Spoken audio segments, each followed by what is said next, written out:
هالیلند لارک M2 میکروفونی که وسوسه‌ت میکنه داشته باشیش.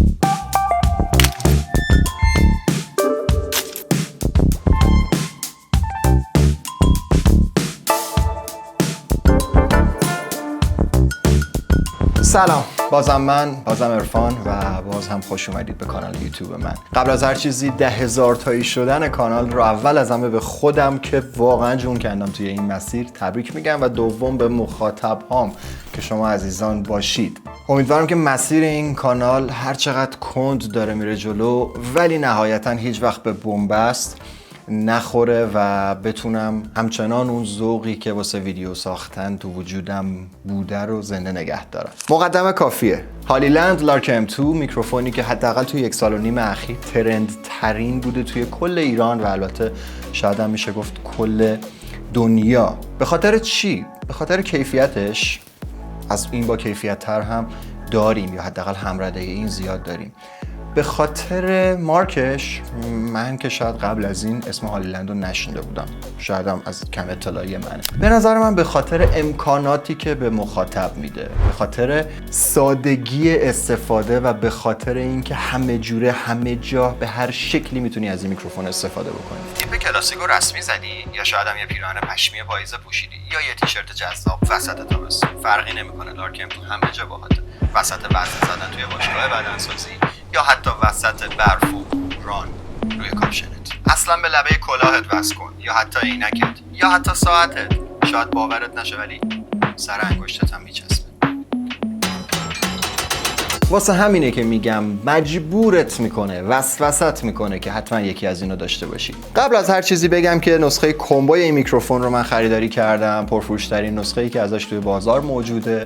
نسخه دوربین و نسخه موبایل رو هم به صورت جداگونه داره، اما خب ارزندگی این ورژن خیلی بالاتره و نکته بعدی این که تمام صدای این ویدیو از اول تا انتها داره با همین میکروفون خب قاعدتا همونطور که معلومه ضبط میشه و الان با دانگل دوربین داره صدا رو ضبط میکنه به صورت مونو. حالا این اتفاقات چی هستن و چه ویژگی و چه امکاناتی هستن در ادامه من بهتون توضیح میدم. زمانی که داشتم ویدیوی آنباکسی که دیدین رو میگرفتم هر لحظه به وجد میومدم، به خاطر اینکه همه چیز اینقدر کامل بود، همه چیز در بانمک ترین ورژن خودش قرار داشت.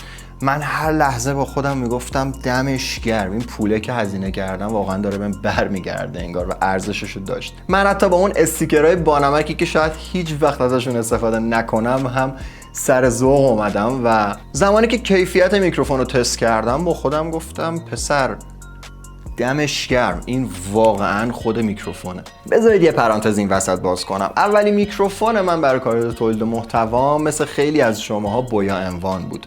همون میکروفون یقه‌ای فوق‌العاده با کیفیت و ارزنده 100 خورده 200,000 تومانی که 6 متر سیم داشت و هر جایی می‌خواستی ازش استفاده بکنی یه سیم اینجوری به گوشیت وصل بود، از یه طرف به یقت وصل بود، خدا نکنه پای نفر بهش گیر می‌کرد.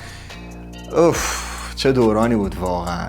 الانی که دارم بعد از تجربه کردن 2-3 تا میکروفون مختلف از این میکروفون استفاده میکنم میگم پسر قبلیا حقیقتا میکروفون نبودن. توی همکارا و دوستا و رفیقا هم زیاد دیدم که از رود وایرلس ها استفاده میکنن، اما این میکروفون با توجه به قیمتش که حالا اصلا در مورد قیمت حرف نزدم، یه چیزی حدود 7 خورده من این میکروفون رو توی بلک فرایدی خریدم و الانی که با افزایش قیمت دلار متاسفانه دورور 9 تومن 10 تومن هستش، همچنان ارزنده تر از وایرلس گو، وایرلس گو 2، وایرلس گو می هستش که تقریبا 12-13 میلیون 14 میلیون حتی بالاتر باید خریداری بکنید و یه چیز مربعی گنده یهو اینجوری بیاد بچسبه روی یقتون. البته که این وایرلس گو نیست، این میکروفون انسر، میکروفون قبلی من که کیفیتش بد نبود، اما دیگه در مورد کیفیت صحبت نمی کنم. کل این ویدیو مشخصه که چه خبره.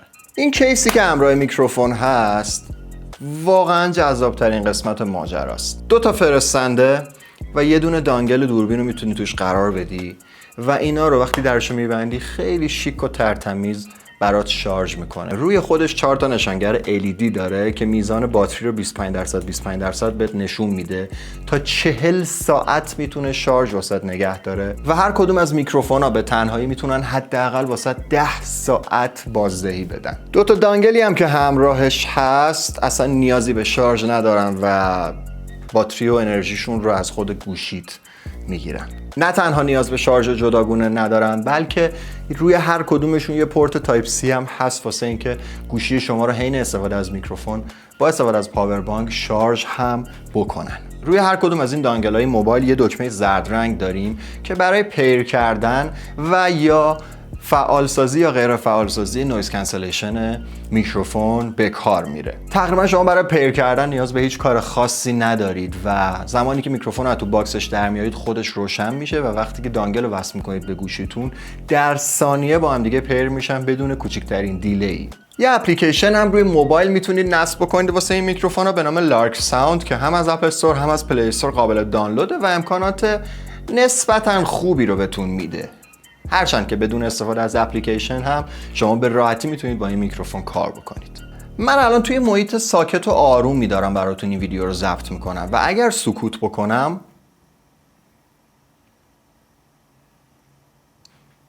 یه سری نویزهای خیلی ریز و یه سری صداهای خیلی کوچولو از محیط رو شما میتونید از طریق میکروفون بشنوید و اونم البته به خاطر قدرت فوق‌العاده این میکروفونه که میتونه 48 کیلوهرتز و 24 بیت صدای شما رو ضبط بکنه. اما من اینجا میخوام تو همین لحظه نویز کنسلیشن رو فعال بکنم و بتونید تفاوت صدا رو درک بکنید.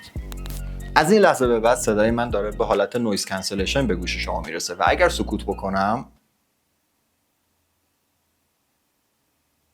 میبینید که صدای محیطی یا صدای آمبیانس دور و بر من خیلی خیلی کمتر شد یا حتی میشه گفت دیگه به گوش نمیرسه. دانگلی که روی دوربین وصله میتونه گین صدا رو توی 3 مرحله واسهتون کنترل بکنه. در کنار اینکه گین صدا میشه تغییر بکنه فقط روی دانگل دوربین میتونید از قابلیت مونو یا استریو بودن هم استفاده بکنید. الان صدای من به صورت تک کاناله و مونو داره به گوش شما میرسه. از این لحظه به بعد صدای من داره به صورت استریو به گوش شما میرسه. خب اینم از یه بررسی جمع و جور و خودمونی البته از نظر و دیدگاه شخص من و امیدوارم که کمک کرده باشه به شما واسه اینکه این میکروفون رو خریداری بکنید یا نکنید. به نظر من ارزش خرید این کالا فوق العاده بالاست. البته که قیمت بالایی هم داره مخصوصا با دلار الان. من قصر در رفتم یه جورایی. اگر ویدیو رو دوست داشتید لایکتون پای ویدیو میتونه از من حمایت بکنه.